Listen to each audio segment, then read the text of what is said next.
Hello and welcome to Spark the Faith Teen Edition. I'm Mariah and today we are talking about gifts and talents. So first I want to talk to you about this handy dandy hand mixer. So this hand mixer has two beaters, right? And you plug them in, dun, dun, dun, dun, dun. Plug them in. Come on, get in there. Oh my gosh, seriously? Ugh. Okay, and this hand mixer clearly did not just magically appear in my hand. There were a lot of people behind this hand mixer.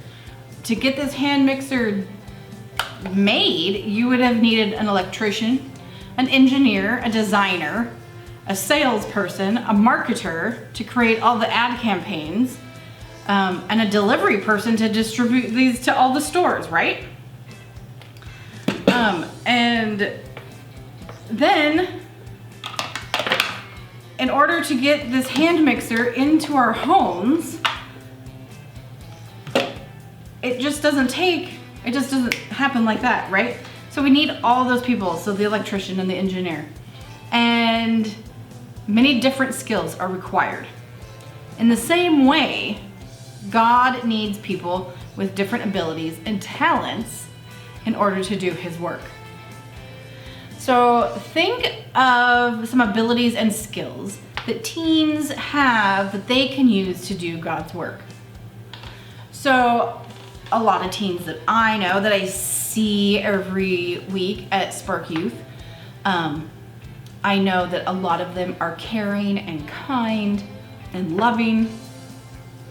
And they also have a gift of serving others and helping others. And there are so many creative teens that I know. There's a lot of tech teens that I know. There's a lot of musicians that I know.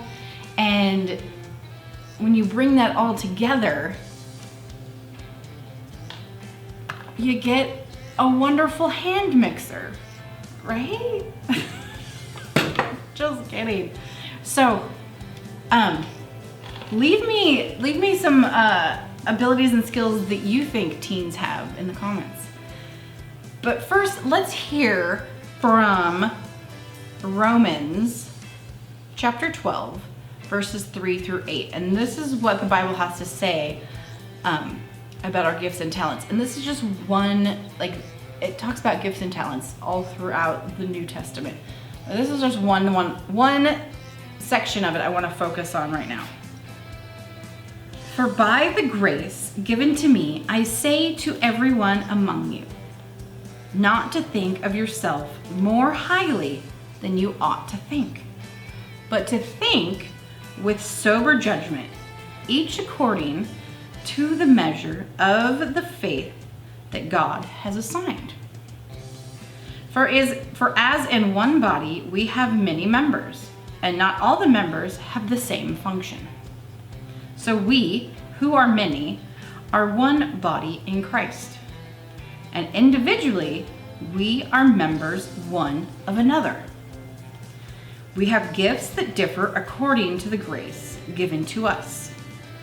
Prophecy in proportion to faith, ministry in ministering, the teacher in teaching, the exhorter in exhortation, the giver in generosity, the leader in diligence, and the compassionate in cheerfulness.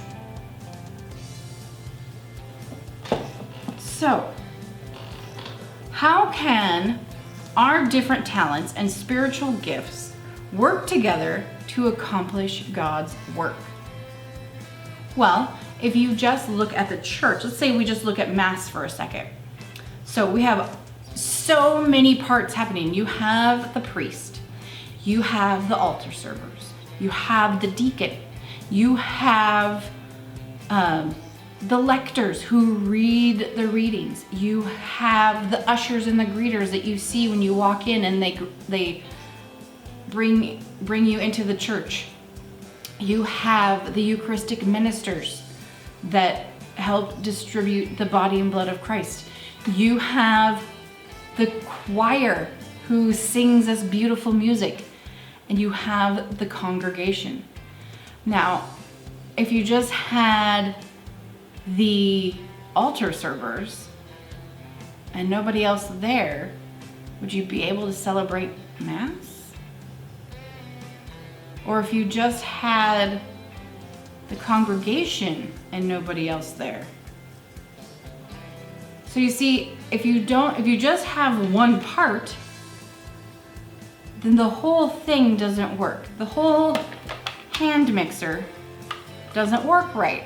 Like if we just had the beaters, then we would be sitting here mixing it with our own hands, and that defeats the purpose of the electric hand mixer, right? So, with that example, are any gifts more important than others? No. Everybody's gift is equally important. Everyone's talent is equally important, because without one, if you just have one arm, and that's all you are is one arm, well then how do you get around? You can only do things with one arm. And my left arm, my one arm and my right arm and my left arm, one arm isn't more important than the other arm. I need them both for different things, or to do things together, right? So no, one gift isn't more important than the other. And what should our reason be for using our gifts? To glorify God, to work together as a team, to evangelize to others, to share the gospel, to share the faith. That is what we should be using our gifts for. And your thought for the week, so share your thoughts with me in the comments below. Boop, boop, boop. And so your thought question for the week is, how do our different gifts unify us? Let me know what you think. Share your thoughts. How do our different gifts unify us? Well, I hope you liked this video, and we here at Spark Ministries are committed to making disciples of Jesus Christ. And we need your gifts and talents, especially right now, to help us spark the faith. Right? So this hand mixer has got, whoops!